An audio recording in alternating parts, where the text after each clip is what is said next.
ఇప్పుడు ఒరిజినల్సే ఉంటాయి. ఈ మహేష్ బ్యాంక్లో కూడా ఒరిజినలే, సిస్టమ్ ఒరిజినల్. కానీ వాళ్ళు ఒరిజినల్ ఈ anti piracy, anti virus softwares అన్నీ లోడ్ చేయాలి. లోడ్ చేసి దాన్ని ఆపరేషనలైజ్ చేయాలి. అండ్ ఆపరేషనల్ కాదు, మొత్తం సిస్టమ్స్ని అంతా ఒక విధంగా అంటే నెట్వర్క్ ఏ విధంగా ఉండాలంటే ఒక్క దాంట్లో హ్యాక్ అయితే వేరే దాంట్లో పోకుండా ఉండాలి. అది ఆ సిస్టమ్స్ నెట్వర్క్ ఏదైతే ఉందో దాన్ని సరిగ్గా వాళ్ళు ఆర్కిటెక్చర్ ఏదైతే ఉందో దాన్ని సరైన రీతిలో డిజైన్ చేసుకోవాలి. ఏమీ చేయకుండా జస్ట్ కంప్యూటర్లు పెట్టేసి అందరికీ లింక్ ఇచ్చేసి అదే సింగిల్ నెట్వర్క్లో అందరికీ ఇంటర్నెట్ ఇచ్చేసి ఎటువంటి యాంటీ సైబర్ సెక్యూరిటీ మెజర్స్ తీసుకోకపోవడం, ఇదంతా చాలా నిర్లక్ష్యం. ప్రతి బ్యాంక్లో ఒక సైబర్ సెక్యూరిటీ టీమ్ అనివార్యం ఇప్పుడు. ఎందుకంటే they are dealing with crores of rupees. ఏదైనా అయితే కోట్లల్లో పోతుంది. ఇప్పుడు ఓన్లీ 1-2 crores చూస్తున్నాము. మనం తొందరలో 50 కోట్లు, 100 కోట్లు, 1000 కోట్ల హ్యాక్ జరిగే అవకాశం ఉన్నాయి. సో ఇవన్నీ మనము ముందు చూపుతో సైబర్ సెక్యూరిటీ అనేది చాలా ముఖ్యంగా భావించి దానిపైన ఒక బడ్జెట్ పెట్టి ఎంత ఖర్చైనా పర్వాలేదని ఒక ఆలోచనతో బ్యాంక్ వారు అందరూ కూడా public sector banks, private banks, especially cooperative banks, ముఖ్యంగా ఏవైతే చిన్న బ్యాంక్స్ ఉన్నాయో వాళ్ళు ఓన్లీ బ్యాంకింగ్ ప్రాఫిట్ మీద చూస్తుంటారు, లావాదేవీల పైన. కానీ ఇటువంటి మెజర్స్ లేకపోతే they are sitting ducks for hacking. Sir, excuse me, have you identified some banks, sir, which are violating the norms? There are quite a few of them. All these cooperative banks, Yeah, sir.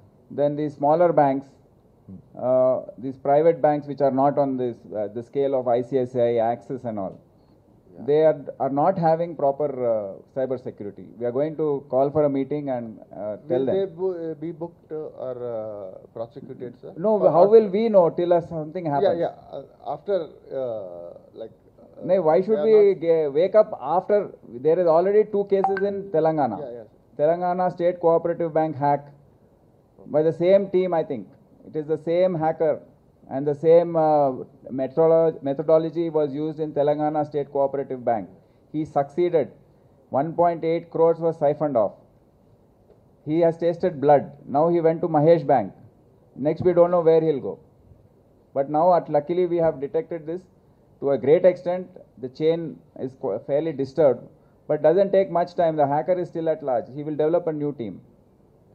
So still there's a threat to the citizen using internet banking. Definitely. And what do you suggest as any anti-software? You should be very careful in your own personal measures, which I have already said. Don't click anything. If don't reveal your password to anyone, your user ID, keep it absolutely secret with you. Don't tell even your friend or wife or your husband or spouse. I mean, it will leak out, slowly. Keep it to yourself, remember it and use it.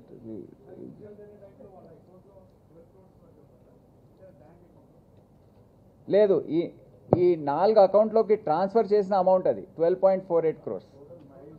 Mahesh బ్యాంక్లో చాలా ఉంది కదా, 200 crores.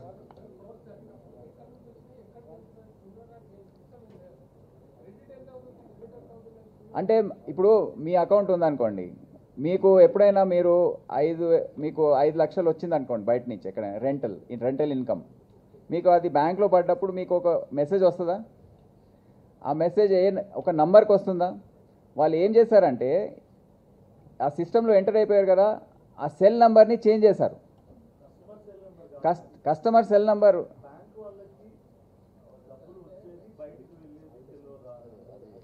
ఆ Saturday Sunday holidays కదా, ఎవరు లేరు, అందుకే Saturday Sunday చూస్ చేసుకున్నారు వాళ్ళు.